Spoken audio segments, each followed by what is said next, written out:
મિત્રો ગઈકાલે આપણે જોયું કે એક ડ્રાઈવરને એક બેને 1 2 3 નહીં 22 લાફા માર્યા છતાં પણ એને કશું જ ના કર્યું, કારણ કે એને બીક લાગતી હતી. ઠીક છે. સો પહેલાં તો પ્રશ્ન એ થાય કે કોઈ છોકરીનો લાફો તમને પડે તો સામે લાફો મરાય કે ના મરાય? માનવતાની કે તમે જે માનતા હોય એને બાજુમાં મૂકીને એ વિચારો કે આપણા દેશનો કાયદો આના માટે શું કહે છે. કાયદામાં લાફો મારવો એ ગુનો કહેવાય કે નહીં, અને તમને કોઈ મારે સામે તમે કંઈક કરો એ ગુનો કહેવાય કે નહીં, એને આજે આપણે સમજીશું. કુલ 5 પોઈન્ટની અંદર આપણે આ વસ્તુ સમજીશું. ફ્રેન્ડ્સ, હું કોઈ કાયદાનો એક્સપર્ટ નથી, સો મેં મારાથી બનતું જેટલું પણ છે એ રીતે મેં આ વિડીયો બનાવવાનો પ્રયત્ન કર્યો છે. સો આને સમજજો. કુલ 5 પોઈન્ટમાં આપણે આ વસ્તુ સમજીશું. બીજું, આમાં કાયદાના જે શબ્દો છે એવા શબ્દો પણ આવશે, તો એ બધા શબ્દોની અંદર બહુ નહીં જઈએ. એ કાયદાનો મતલબ શું છે, શું સજા થાય એની અંદર, એમાં શું હોવું જોઈએ, અને છોકરો મારે લાફો અથવા કોઈ છોકરી મારે કયા કયા જોખમ અંદર રહેલા છે એ આજે આપણે સમજીશું. ને છેલ્લે બોધ શું છે, શું કરાય કે ના કરાય એ હું તમે પોતે સમજી જશો છેલ્લે કે ભાઈ છેલ્લે શું કરાય કે ના કરાય. તો કુલ 5 પોઈન્ટ છે. સૌથી પહેલો પોઈન્ટ આપણે સમજીએ. સૌથી પહેલો પોઈન્ટ, ફર્સ્ટ ઓફ ઓલ મિત્રો, આ વિડીયો છે નાનકડો નહીં હોય. હું તમને કાયમ કહું છું 4-5 મિનિટમાં આ પ્રકારનું નોલેજ આપવું શક્ય નથી. બને એટલું જલ્દી 15 થી 20 મિનિટમાં આપણે આને પૂરું કરવાનો પ્રયત્ન કરીશું, કારણ કે ક્વોલિટી જોડે કોઈ છેડછાડ નહીં થાય, ક્વોલિટી પરફેક્ટ જ મળશે. સો ફર્સ્ટ ઓફ ઓલ, સૌથી પહેલાં point 1, let's gate down to basics. તો સૌથી પહેલાં first of all let's gate down to basics. ચલો, સૌથી પહેલાં બેઝિક્સ એટલે પાયાની શું વસ્તુઓ છે કાયદામાં, એ ઇન્ડિયામાં શું છે. વિઝ મતલબ એક સિનારીઓ લઈને વિઝ આપણે એને સમજીએ છીએ, એક એક્ઝામ્પલ ઉદાહરણ લઈને સમજીએ છીએ. સિનારીઓ કયો છે? Which scenario of a girl slapping you. હવે સિનારીઓ કયો છે? સિનારીઓ એટલે સીન કયો છે, ઘટના કઈ છે? ગર્લ સ્લેપિંગ યુ, છોકરી તમને થપ્પડ મારે છે. અ ગર્લ સ્લેપિંગ યુ, ફર્સ્ટ એને પહેલાં માર્યું, એન્ડ યોર નોબલ થોટ, અને તમારા દિમાગમાં નોબલ એટલે ઉત્તમ ઉચ્ચ પ્રકારના વિચાર આવે છે, ઓફ રિટર્નિંગ ધ ફેવર, એમને મારા પર રિટર્નિંગ ધ ફેવર એટલે કોઈ આપણા પર આપણની કંઈ મદદ કરે. ફેવર એટલે હું તમારા પર કંઈક ઉપકાર કરું ને તમે મને સામે બીજો કંઈ ઉપકાર આપો, એને રિટર્નિંગ ધ ફેવર કહેવાય. શું અહીંયા મજાકમાં કીધું છે કે તમારે મગજમાં ઉત્તમ વિચાર આવ્યો કે હું પણ એમને વળતો એક સરસ એમની જે મદદ કરી મારી, હું પણ એમની સામે એક મદદ કરું લાફો મારીને, એવો મગજમાં વિચાર આવ્યો સપોઝ. તો આના માટે કાયદો શું છે? આ સૌથી પહેલાં તો એક ઘટના છે જેના પર આજે આપણે ચર્ચા કરીશું. પોઈન્ટ 1માં શું કહેવામાં આવે છે? સેક્શન 323 આપણા દેશની જે આઈપીસી ઇન્ડિયન પીનલ કોડ, તમે સાંભળતા હશો ને પિક્ચરોમાં કે દફા 302 કે તહેત, મતલબ આ કલમના હેઠળ આને ફાંસી મળી કે આને 5 વર્ષની સજા થઈ. તો એ કલમ જે છે એને સેક્શન 323 કહેવાય છે. સેક્શન 323 આ એક સેક્શન છે, એક કલમ છે, આઈપીસી, આને આઈપીસી કહેવાય, ઇન્ડિયન પીનલ કોડ. આપણા દેશની જે કલમો છે જેના હેઠળ અલગ અલગ ગુનાઓમાં શું કરી શકાય, શું સજા થાય એ જોગવાઈ છે. એનું સેક્શન 323 શું કહે છે સમજીએ. લીગલી સ્પીકિંગ, લીગલી એટલે કાયદાકીય રીતે જોવા જઈએ તો સ્લેપિંગ ઇઝ એન ઓફેન્સ. ઓફેન્સનો મતલબ થાય છે ગુનો. ઠીક છે ને, ગુનો. અને બીજો એક વર્ડ આવે છે ડિફેન્સ. ડિફેન્સનો મતલબ થાય છે બચાવ. ડિફેન્સ એટલે બચાવ, ઓફેન્સ એટલે ગુનો. સો લીગલી કાયદાકીય રીતે સ્લેપિંગ, કોઈને લાફો મારવો, એ શું છે? It's an offence of assault. આ શબ્દ મેં તમને કીધો, એસોલ્ટ, કોઈના પણ ઉપર હુમલો કરવો. ઠીક છે ને. હવે મોઢાથી તમે શબ્દોથી પણ કરી શકો અને ફિઝિકલી પણ કરી શકો. વર્બલ એટલે શબ્દોથી કોઈના પર આપણે ગાળાગાળી કરીએ ને, that is also verbal assault. ઠીક છે. ફિઝિકલી કરો તો એને ફિઝિકલ એસોલ્ટ, હાથાપાઈ કરો. સો લાફો મારવો એ પણ એક પ્રકારનું એસોલ્ટ જ છે. ઓર વોલન્ટરી મતલબ જાતે. ઠીક છે ને, પોતે, કોઈએ તમને ઉશ્કેર્યા નથી, તમે જાતે causing hurt to a person. શું આ જે સેક્શન છે, કયું? સેક્શન 323 એ શું કહે છે? કોઈના ઉપર પણ તમે હુમલો કરો, એસોલ્ટ, અને વોલન્ટરીલી તમે તમારી ઈચ્છાથી હુમલો કર્યો છે, અને જાતે અજાણતાની વોલન્ટરીલી તમને ખબર છે જાતે અને એ માણસને હર્ટ ઈજા પહોંચાડો છો એના માટે આ સેક્શન છે. સો જો કોઈ છોકરીએ તમને લાફો માર્યો તો આ કલમ હેઠળ એ ગુનો કહેવાય. એ ગુનામાં પનિશમેન્ટ શું છે? દરેક કલમમાં પનિશમેન્ટ હોય છે, તો આમાં પનિશમેન્ટ શું છે? ઇરિસ્પેક્ટિવ ઓફ જેન્ડર, મતલબ છોકરો મારે કે છોકરી મારે કે સામે છોકરો છે કે છોકરી, આ કલમ લાગુ પડે. Maximum punishment of 1 year imprisonment. પ્રિઝનનો મતલબ થાય છે જેલ. મેક્સિમમ પનિશમેન્ટ તમને 1 વર્ષ સુધીની સજા આમાં થઈ શકે છે. With or without fine. આ જજ જે હોય કોર્ટના એ નક્કી કરે કે તમને ફાઇન એટલે તમને દંડ જોડે કરવો કે ના કરવો, 1 વર્ષની સજા સાથે એ જજ નક્કી કરે. મેક્સિમમ 1 વર્ષ સુધીની સજા થઈ શકે. કઈ કલમ છે આ? આઈપીસી કલમ છે 323. તો પહેલાં એક આ કલમ પૂરી થઈ. બીજું 323 બીજી એક કલમ પણ છે. સો આઈપીસી 323માં શું કહે છે? The girl can also B booked. જો છોકરીએ તમને લાફો માર્યો, it can also B booked under section 504. તો બીજો કયું સેક્શન છે? 504. ઉપર જે જોયું એ 323 હતું. હવે 504માં શું કહે છે? IPC Indian penal code which prosecutes the offence of causing હવે જુઓ ઓફેન્સ શું છે અહીંયા, કયો ગુનો છે, બીજો કયો ગુનો લાગુ પડી શકે છે? Intentional insult with intent to provoke breach of the peace. શબ્દો સમજો મિત્રો. ઇન્ટેન્શનલ ઇન્સલ્ટ, ઇન્ટેન્શન એટલે ઈરાદો, ઇન્ટેન્શનલ ઈરાદાપૂર્વક, ઇન્સલ્ટ કોઈનું ઇન્સલ્ટ કરવું, એટલે કોઈને અપમાન કરવું. સો ઈરાદાપૂર્વક કોઈનું અપમાન આપણે કર્યું હોય શબ્દોથી અથવા ફિઝિકલી. વિથ ઇન્ટેન્ટ એટલે ઈરાદો શું છે? ઇન્ટેન્ટ ટુ પ્રોવોક કરવું એટલે કોઈને ઉકસાવવું. Breach of the peace, breach એટલે કોઈ વસ્તુની અંદર ખલેલ પહોંચાડવી, કોઈને તોડવું. સો પીસનો મતલબ થાય છે શાંતિ. ઇન શોર્ટ, શાંતિ ભંગ કરવા માટે તમે કોઈને ઉપસાવો, ઝઘડો કરવા માટે કોઈને ઉપસાવો. ઇન્ટેન્શનલ ઇન્સલ્ટ, તમે એની જાતે તમારી ઈચ્છા ઈરાદાપૂર્વક તમે એનું અપમાન કરો કોઈ પણ રીતે અને એને ઉપસાવવા માટેની આ કલમ છે. કઈ કલમ છે? 504. સો 2 કલમ જોઈ. સૌથી પહેલાં આપણે જોયું 323 અને આ છે 504 કલમ. આ પણ લાગુ પાડી શકાય જો તમને કોઈ લાફો મારે છે તો. સો ધારો કે કોઈ છોકરીએ તમને લાફો માર્યો તો આ 2 કલમ તમે આના હેઠળ ફરિયાદ નોંધી શકો. આમાં શું પનિશમેન્ટ છે? આમાં પનિશમેન્ટ સજા શું છે? Section 504 of the IPC carries a maximum punishment of 2 years. 2 વર્ષની જેલ. જો આ તમે જે ફરિયાદ નોંધાવો એમાં આ વસ્તુ જો લાગુ હોય કે ભાઈ એને મારું અપમાન કર્યું ને મને ઉપસાવ્યો લડાઈ કરવા માટે, શાંતિ ભંગ કરવા માટે, તો પછી સેક્શન 504 હેઠળ તમારી જે ફરિયાદ છે એ નોંધાય અને મેક્સિમમ પનિશમેન્ટ 2 વર્ષ સુધીની જેલ તમને થઈ શકે. ઠીક છે. This is a point 1. નવ પોઈન્ટ 2. પોઈન્ટ 2માં શું થઈ શકે? ધારો કે તમારી ઈચ્છા થઈ ગઈ છે કે ભાઈ હું છોકરી ઉપર પણ એને લાફો મારવો છે, ધારો કે. Secondly, if you return the favour. અહીંયા મજાક માટે રિટર્ન ધી ફેવર શબ્દ વાપર્યો છે, પણ તમને એવું થયું કે એને મને જે ગિફ્ટ આપી હું એનો બદલો રિટર્નમાં એને પાછી ગિફ્ટ આપું, રિટર્ન ગિફ્ટ આપું. સ્લેપ ટુ અ ગર્લ, છોકરીને લાફો મારવાનો જો કોઈની ઈચ્છા થાય તો એના માટે કાયદો શું કહે છે? She can file a case. A case under with section 354. હવે મિત્રો ખાસ આના શબ્દો વાંચજો. કાયદામાં જે શબ્દો વપરાય છે ને એ તમે વાંચો એટલે તમને ખબર પડી જશે કે હવે જો છોકરી કેસ ફાઇલ કરે તો કયા શબ્દો વપરાય છે અને છોકરાની અંડરમાં જો છોકરો ફાઇલ કરે તો એ વખતે જે કલમોમાં શબ્દો હતા અને આ શબ્દો તમે જોશો તો તમને ખબર પડશે કે શું હાલત થાય. Section 354 IPC Indian penal code શું કહે છે? Causing the offence. આમાં જે ઓફેન્સ થાય છે, જે ગુનો નોંધાય છે કયો? Assault or criminal force. Assault એટલે હુમલો તો થાય છે. ક્રિમિનલ ફોર્સ, અહીંયા ફોર્સ બળપૂર્વક તમારો, ક્રિમિનલ ફોર્સ એવો શબ્દ વપરાયો છે.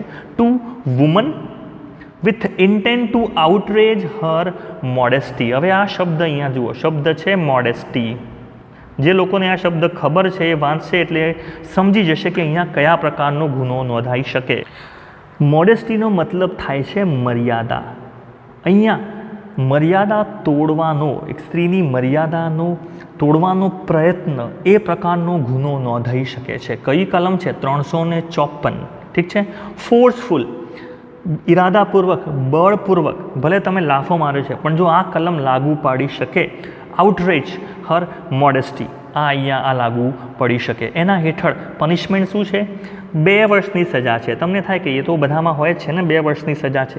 But the offence is cognizable. The offence is cognizable. તો આનો અર્થ સમજીએ કે કોગ્નિઝેબલ શું છે. શબ્દ છે just 1 minute. Cognizable. Okay, cognizable મતલબ શું? કોગ્નિઝેબલ એટલે એ એવા અર્થમાં છે in nature, which means that police can arrest you without a warrant. ધ્યાનથી સમજો. હવે આ કેસમાં કોગ્નિઝેબલ ઓફેન્સ છે, મતલબ પોલીસ તમને વોરંટ વગર ઝડપી શકે. કોઈ વોરંટની જરૂર નથી. નોર્મલી પોલીસે કોર્ટમાંથી વોરંટ લાવવું પડે.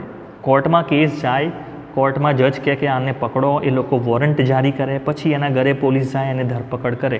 આમાં જો આ સેક્શન નોંધ્યો હોય અને બેનને આ સેક્શનના હેઠળ જો ફરિયાદ કરી હોય, પોલીસ તમને સીધા જ વોરંટ વગર ઝડપી શકે છે. And you can be granted bail. અને તમને બેઇલ એટલે જામીન ત્યારે મળે only by a judicial magistrate court. Judicial magistrate court જો તમને એ ઓર્ડર કરે ને, એ તમને જામીન આપે તો જ તમને જામીન મળે. સો જો ધારો કે 5 વાગે પોલીસ તમને સાંજે પકડે છે, 4:30 ફરિયાદ કરી અને 5 વાગે ધારો કે તમને સાંજે પોલીસે પકડ્યા, તો પછી આખી રાત then he will be spending the entire night in the jail until next morning. Next સવાર સુધી, અથવા તો જ્યાર સુધી પહેલાં જજ જામીન ના આપે ને ત્યાં સુધી તમારે જેલમાં રહેવું પડે. So this is a cognizable offence. કયું સેક્શન છે? હજુ તો આગળ આવશે, ધ્યાનથી વાંચો. This section is 354. પહેલું સેક્શન છે. હજુ આનાથી પણ વધારે જો એ બેન ધારે તો શું કરી શકે? Next point 3. પોઈન્ટ 3 આના પછી. The saga will not end. Saga એટલે જે આ કથા છે, જે આ અધ્યાય છે, એ પૂરો નથી થતો. Will not end there if girl or woman, જો એ બેન અથવા તો એ છોકરી, વિલ ફાઇલ એડિશનલ ચાર્જ, ને બીજા એડિશનલ ચાર્જ જો એ લગાવે. કયા ચાર્જ છે બીજા? એક શબ્દ છે ઈવ ટીઝિંગ. ટીઝ એટલે કોઈકને ખીજાવવું. તમને ખબર છે ઘણીવાર ધારો કે કોઈ બેન જતા હોય ને કોઈ છોકરાઓ સીટી મારે, તો દેટ્સ એન ઓફેન્સ, જેને ઈવ ટીઝિંગ કહેવાય. તમે કોઈ સ્ત્રી જાય છે ને એને ખીજવી રહ્યા છો, તો એનો ઓફેન્સ છે ઈવ ટીઝિંગ. એને ઈવ ટીઝિંગ કહેવાય. કોઈ છોકરીને હેરાન કરવી આ રીતે, અથવા એની પાછળ કંઈક બોલવું, કંઈક શબ્દો એવા બોલવા જેથી એ ખીજાય. ઠીક છે ને? એની મજાક કરવા માટેના શબ્દો છે, એને ઈવ ટીઝિંગ કહેવાય છે ઇંગ્લિશમાં. અહીંયા લખી દઉં છું, ઈવ ટીઝિંગ. જો ઈવ ટીઝિંગની કલમ પણ એ બેન લગાવે કે આ કાયમ આવું જ કરતો હોય છે, ઈવ ટીઝિંગ. ઠીક છે? Charges of eve teasing and harassment. Harassment એટલે કોઈકને હેરાસ કરવું. હેરાસ કરવું કોઈકને માનસિક રીતે ખૂબ જ પરેશાન કરવું, એને હેરેસમેન્ટ કહેવાય છે. હવે જુઓ સેક્શન કયા લાગે છે? સેક્શન 294 અને સેક્શન 509. આ બીજા 2 સેક્શન છે. એ પણ જો પેલા બેન ધારે તો આગળ લગાઈ શકે છે. હવે આમાં શું છે? IPC to make Har case strong against you. હવે તમારા પર આવા સેક્શન લાગે ને, હેરેસમેન્ટ અને ઈવ ટીઝિંગ, આવા સેક્શન પણ જો એડ થઈ જાય અને એનો કેસ છે હવે સ્ટ્રોંગ થઈ જાય, એનો મતલબ શું થાય? તમે એફઆઈઆર કરી છે 2 કલમની, એને સામે 4 એફઆઈઆર જો તમારી સામે આ નોંધાઈ શકે, કાયદો એવું છે કે આ કલમ નોંધાઈ શકે. સો યોર એફઆઈઆર ઓફ એસોલ્ટ, જો તમે જે એસોલ્ટ, એને જે હુમલો કર્યો તમારા પર, એની એફઆઈઆર છે ને, અને ઇન્ટેન્શનલ ઇન્સલ્ટ, કે આ 2 કલમ જે આપણે લગાવી હતી સ્ટાર્ટિંગમાં, છોકરાએ ઇન્ટેન્શનલ, ઇરાદાપૂર્વક મારું અપમાન કર્યું, એ કમિટેડ બાય ધી ગર્લ, છોકરીએ આ વસ્તુ કરી છે, વિલ અપિયર ટુ બી ટ્રિવિયલ. એ બહુ ટ્રિવિયલ એટલે બહુ જ નાની લાગશે, નગણ્ય લાગશે. ટ્રિવિયલ એટલે ફેંકી દેવાય એવી. નવ ટ્રિવિયલ કેમ નાની લાગશે? શાના સામે? કારણ કે તમારો ગુનો કયો છે? ટ્રિવિયલ ઓફેન્સ એઝ કમ્પેર્ડ ટુ હવે કોની સરખામણીએ તમારા પર કયો અપરાધ લાગ્યો છે? ધી એલિગેશન્સ, તમારા પર જે આરોપ લાગ્યા છે, made by the girl in the FIR filed by her, એને જે FIR ફાઇલ કરી છે ને એમાં જે ઈવ ટીઝિંગ, હેરેસમેન્ટ, મોડેસ્ટી, તમે એસોલ્ટ, આ જે આરોપ લાગ્યા છે એની કમ્પેરમાં તમારી જે FIR છે ને એ કશું જ ના આવે એનું, in short. So point 4, fourthly, girls can easily misuse the laws in her favour. Now આ શબ્દો જે છે એ ધ્યાનથી વાંચો. Girls can easily misuse the laws, મતલબ એવું હું નથી માનતો, આ એક જગ્યાએથી આર્ટિકલ લીધેલું છે જેનો હું તમને અનુવાદ કરી રહ્યો છું. ગર્લ્સ કેન ઇઝીલી મિસયુઝ, ધારો કે કોઈ છોકરી આનો ખોટો ઉપયોગ કરવાની, જો મિસયુઝ કાયદાનો ખોટો ઉપયોગ કરવાનું ધારે, કારણ કે એની ફેવરમાં, એના હકમાં કાયદો જઈ શકે છે. બાય ડ્રોઈંગ મીડિયાઝ એટેન્શન, તમે જોયું છે અત્યારે મીડિયા એટલે ટીવી અને પેપરવાળા, આ લોકોને જો ડ્રોઈંગ મીડિયાઝ એટેન્શન, એને મીડિયાનું એટેન્શન આમાં મળી ગયું અને તમારું નામ પેપરમાં આવે, કારણ કે કોર્ટમાં તમને ખબર છે વર્ષો સુધી કેસ ચાલતો હોય છે. In India court verdicts are delivered after years and years. કોર્ટનું જે વર્ડિક્ટ છે, એનો જે નિર્ણય છે એ વર્ષોના વર્ષો સુધી ચાલતું રહે છે. બટ મીડિયા ટ્રાયલ્સ, આપણા દેશમાં મીડિયા જે છે, ન્યૂઝપેપર જે છે, સમાચાર જે છે, આ લોકોના ટ્રાયલ છે ને એ તમને will put you and your family to shame. તમારા અને તમારા ફેમિલી, તમારા પરિવારને શરમજનક, ઇન્સ્ટન્ટલી, ઓન ધ સ્પોટ, આજે ને આજે, ઇવન ધો યુ વેર ઇનોસન્ટ, ભલે તમે નિર્દોષ હો, or provocation was from the other side. Provocation એટલે કોઈને ઉપસાવવું. ધારો કે ધારો કે એ છોકરીએ, જેમ કે આ કેસમાં જોયું, એને સામેથી ડ્રાઈવરને ગુસ્સો કરવા માટે એને લાફા મારીને ઉપસાવ્યો, તો તમે ભલે નિર્દોષ હો અથવા સામેની બાજુએથી સામે જે છોકરી છે એને પ્રોવોકેશન એટલે કે ઉપસાવવા માટે આ બધું કર્યું હોય, તો પણ મીડિયા જે છે અને લોકો જે છે એ તમને અને તમારા પરિવારને ઇન્સ્ટન્ટલી એક જ દિવસમાં શરમજનક પરિસ્થિતિમાં વર્ષો સુધી તમને લોકો એ રીતે જ જોશે. સો પોઈન્ટ 5, લાસ્ટ પોઈન્ટ છે, she can still draw enough sympathy. સિમ્પથીનો મતલબ થાય છે દયા. શી કેન સ્ટીલ ડ્રો, એ જ વખતે જ્યારે એને તમને લાફો માર્યો, તમે હજુ લાફો માર્યો પણ નથી, એને તમને લાફો માર્યો અને જો બૂમાબૂમ એને કરી એ જ વખતે, ઠીક છે ને, સિમ્પથી, લોકોની દયા મેળવવા માટે કે આ મારા પર હુમલો કરી રહ્યો છે, તો એ જ વખતે enough sympathy from the public, લોકોની પણ એને દયા મળી જશે, લોકોનો સહકાર, મતલબ લોકો એના પ્રત્યેની જે લાગણી છે કે આના પર જ આ છોકરાએ જ કંઈક કર્યું હશે. બાય શાઉટિંગ ધેટ, શાઉટ કરવું એટલે બૂમ પાડવી, shouting that this man is trying to molest me, કે આ ભાઈ છે એ મારા ઉપર હુમલો કરી રહ્યા છે, ઠીક છે ને, મારા પર ફિઝિકલી મારા પર હુમલો કરી રહ્યા છે, ઠીક છે. મોલેસ્ટ મી, મારી ઇજ્જત ઉપર આ ભાઈ હુમલો કરી રહ્યા છે. જો એવી બૂમાબૂમ એ બેન પબ્લિકમાં કરે તો તમને ખબર છે કે બહુ બધા લોકો, એના ઘણા બધા લોકો ભાઈ બનીને, કેટલા પણ લોકો એવા હશે ને કે જેમને મારવાનો એક ચાન્સ નહીં મળ્યો હોય બહુ સમયથી, ને તમારા પર, એટલે કે એ જે પણ વ્યક્તિ છે એના ઉપર બધો જ ગુસ્સો, ડેન્જરસ સિચ્યુએશન આ બની શકે, બધા લોકો ટોળે મરીને, કારણ કે ટોળા ઉપર કદી કોઈ કાયદો હોતો નથી કે ટોળાને ગિરફ્તાર કરવા માટે કે ટોળા પર એક્શન લેવા માટે માણસનું નામ હોય, ટોળાનું કોઈ નામ ના હોય. સો જો ટોળું બેકાબૂ થઈ જાય અને એને મોબ લિન્ચિંગ કદાચ વર્ડ તમે સાંભળ્યો છે, ઇફ ધ મોબ એટલે general public decide to teach you a lesson, એ બધા જ લોકો ભેગા મળીને, મોબ એટલે ટોળું, ભેગા મળીને તમને એક લેસન, એક પાઠ ભણાવવાનું નક્કી કરે, giving you a good threshing, છેલ્લે તમને ગુડ થ્રેશિંગ, સારો એવો મેથી પાક આપીને ટોળું જો નક્કી કરશે કે આને તો આજે સબક શીખવાડવો જ છે, તો પછી તમારી હાલત ખરાબ થઈ જાય. તો આ 5મો પોઈન્ટ છે મિત્રો. So what is the moral, છેલ્લે મોરલ શું છે, આ વાતનું મોરલ શું છે, આનો ઉપદેશ શું છે?